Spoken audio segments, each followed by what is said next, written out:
안녕하십니까. 무진정사 지혜입니다.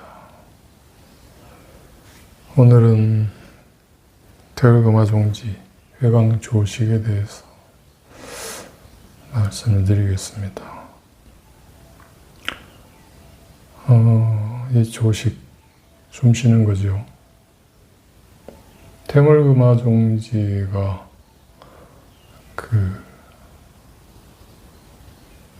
이 안식탈각이라고 하는 부분, 눈을 통해서 이제 수행하는 것인데, 그 수행의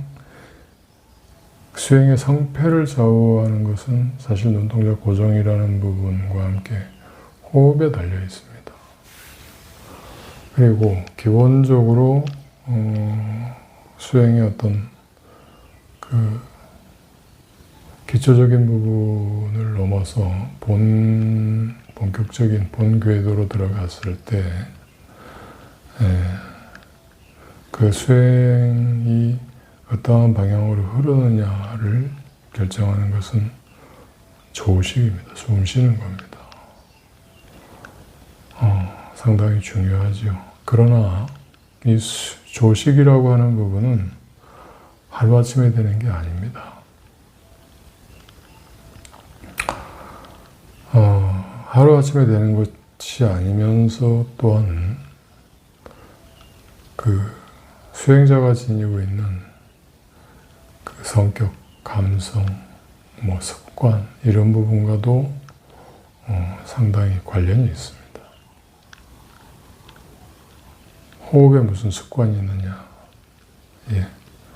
호흡은 길이와 거칠기, 그리고 들숨에 힘을 주는지 날숨에 힘을 주는지,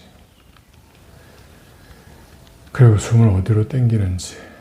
제 유튜브 몇 강인지 지금 잘 모르겠습니다만 42강인가 아마 그쯤 될 겁니다. 호흡의 3가지 습관이라는 게 있는데, 이 회광조식까지 치면 호흡은 4가지 습관이 된다라고 볼 수 있습니다.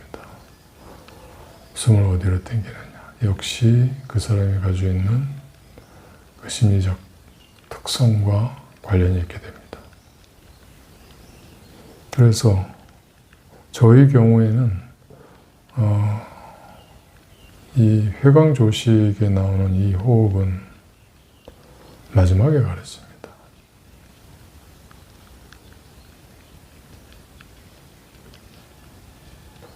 거의 마지막이라고 얘기를 해야 될 것 같습니다. 왜냐하면 이 이후에 나오는 어떤 수행에 있어서는 대부분 다 호흡으로 기운을 조절해 들어가기 때문에 그렇습니다.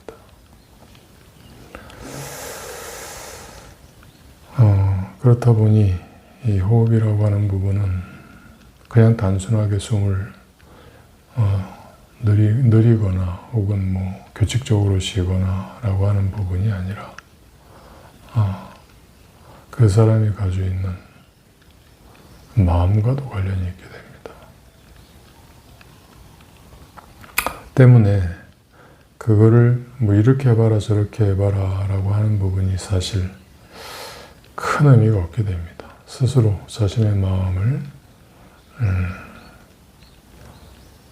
내시할 수 있고, 그 마음에서 일어나는 모든 현상들을 느낄 수 있고, 즉 본다와 느낀다라고 하는 이 2가지가 충분히 이루어지는 시점쯤이 되어야 그 호흡을 조절할 수 있게 됩니다. 때문에 호흡이라고 하는 것은 처음에 가르치는 혹은 수행 첫 단계에서 우리가 익히게 되는 호흡과 수행이 본궤도로 올라서거나 아니면 수행이 무르익었을 때 또 익히는 호흡과는 좀 다르다고 봐야 됩니다. 자, 그러면 왜 이 호흡이 그렇게 중요한지를 말씀드리겠습니다. 그 태극음화종지에서는 역시 또 뭐 귀에도 빛이 있고 눈에도 빛이 있고 해와 달의 정을 합치는 것이 호흡이다 뭐 이렇게 얘기를 하는데 이것도 물론 맞겠죠. 근데 제가 생각하기에 호흡이라고 하는 것은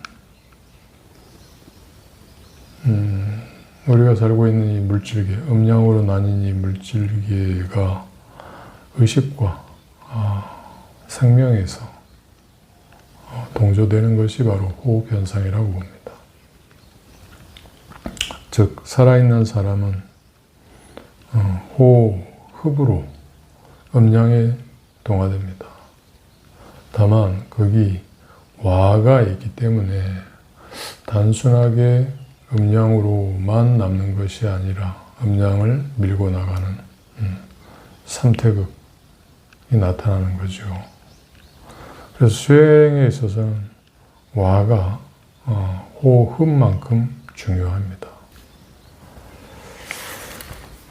그리고 대부분 의식의 침잠이나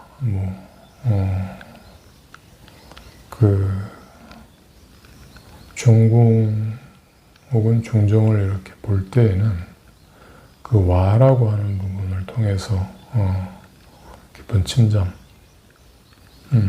저는 이제 그거를 쪼개기와 머물기라고 하는데 그 쪼개기와 머물기는 그 와에 일어나게 됩니다. 그래서 음양이라고 하는 부분, 현상이 일어나고 사라짐이라고 하는 부분이 멈춘 그 자리, 이 와, 그 와도 마찬가지로 호흡의 한 부분이라고 생각을 하시면 틀리지 않게 됩니다. 자, 숨을 쉬는 방법은요, 호라고 하는 부분, 뭐 어떻게 쉬어라 이런 거 부분보다 보통 사람들이 들이쉬는 호흡이 거치고 짧은 사람과 내쉬는 호흡이 짧고 또 힘을 주어서 내쉬는 분들이 계시게 됩니다.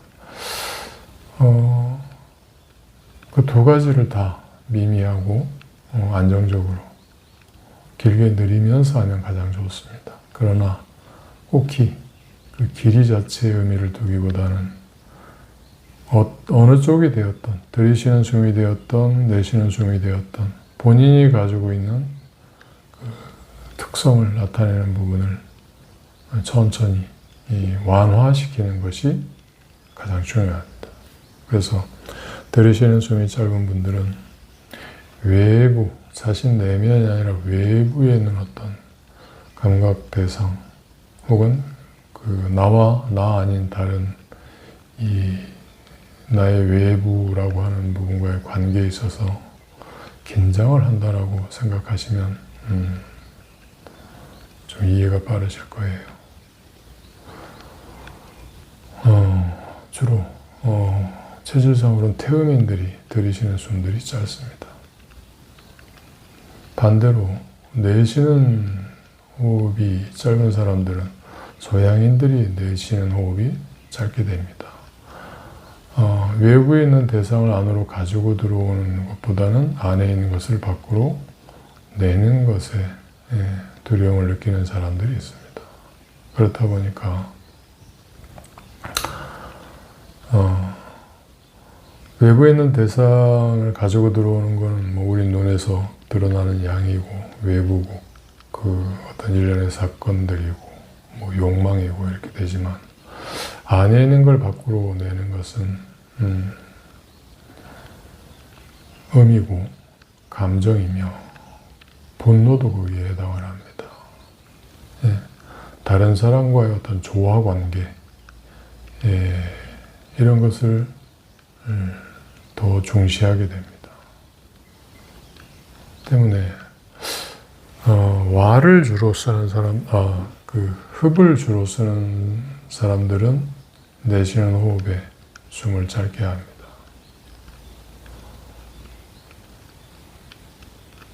그리고 말이라고 하는 부분이 말끝이 늘어지지 않고 정확하게 말끝이 끊어지는 그런 특성들이 있죠.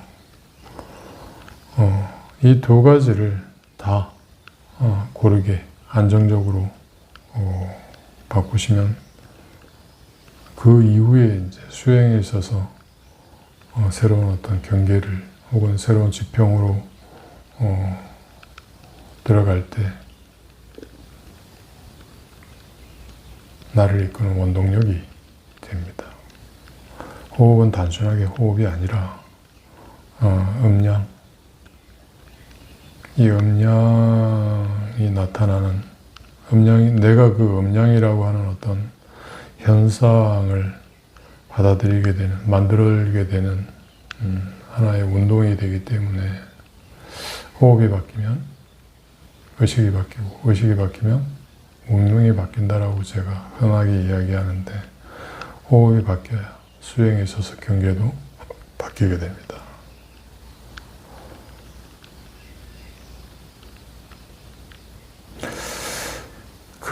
여기 해강조식에 있어서는 이제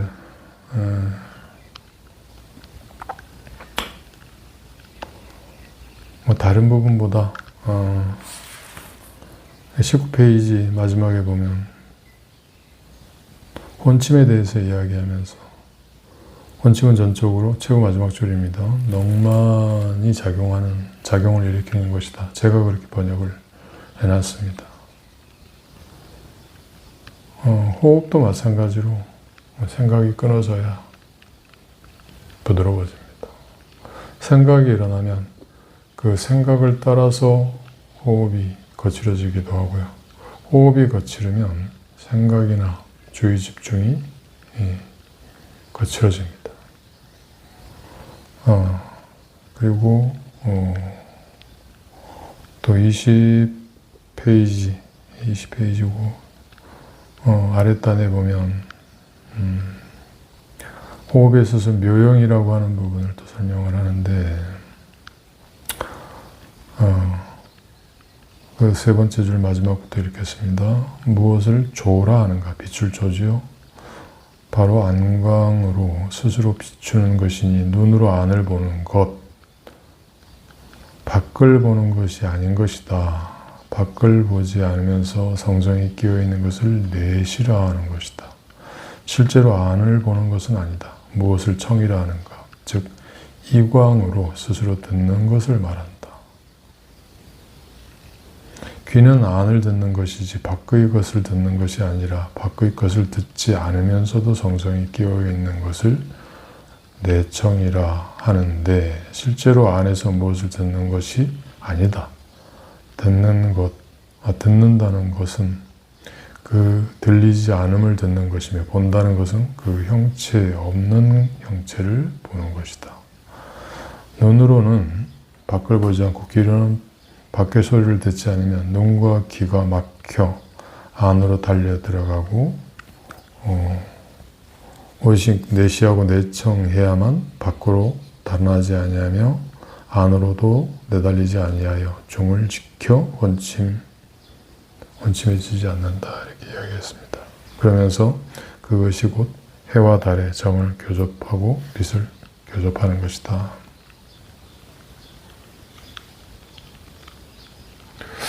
호흡을 하면서도 이 눈이라고 하는 부분을 이야기하죠. 귀라고 하는 부분을 이야기합니다. 단순하게 숨을 쉬고 들이쉬고 내쉬는 부분이 아니라 호흡을 하면서도 무언가 작용이 일어난다는 이야기를 하죠.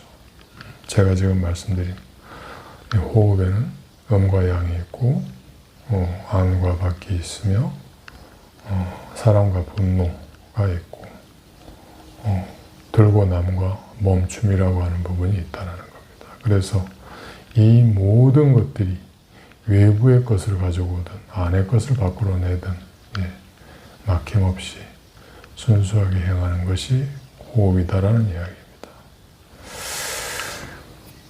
많은 단체에서 호흡을 그냥 호흡하는 방법으로 가르치는데 그치고 맙니다. 그렇게 되면 상위 좀 수승한 어떤 단계로 들어가는데 굉장한 어려움을 겪습니다. 뭐 여러 가지 것들을 통해서 그걸 돌파하는 시도를 하기도 합니다만 결국에 호흡과 본인이 가지고 살아왔던 어떤 업은 함께 연결이 됩니다. 그래서 수행이 어느 정도 있고 나면 다시 호흡에 대한 점검과 그 호흡을 수정하는 작업들 분명히 해야 됩니다. 호흡을 오랫동안 해서 익어서 호흡이 늘어지는 것이 아니라 자신을 반조, 대위쳐 보니 호흡이 늘어지는 거라고 할 수 있습니다. 감사합니다.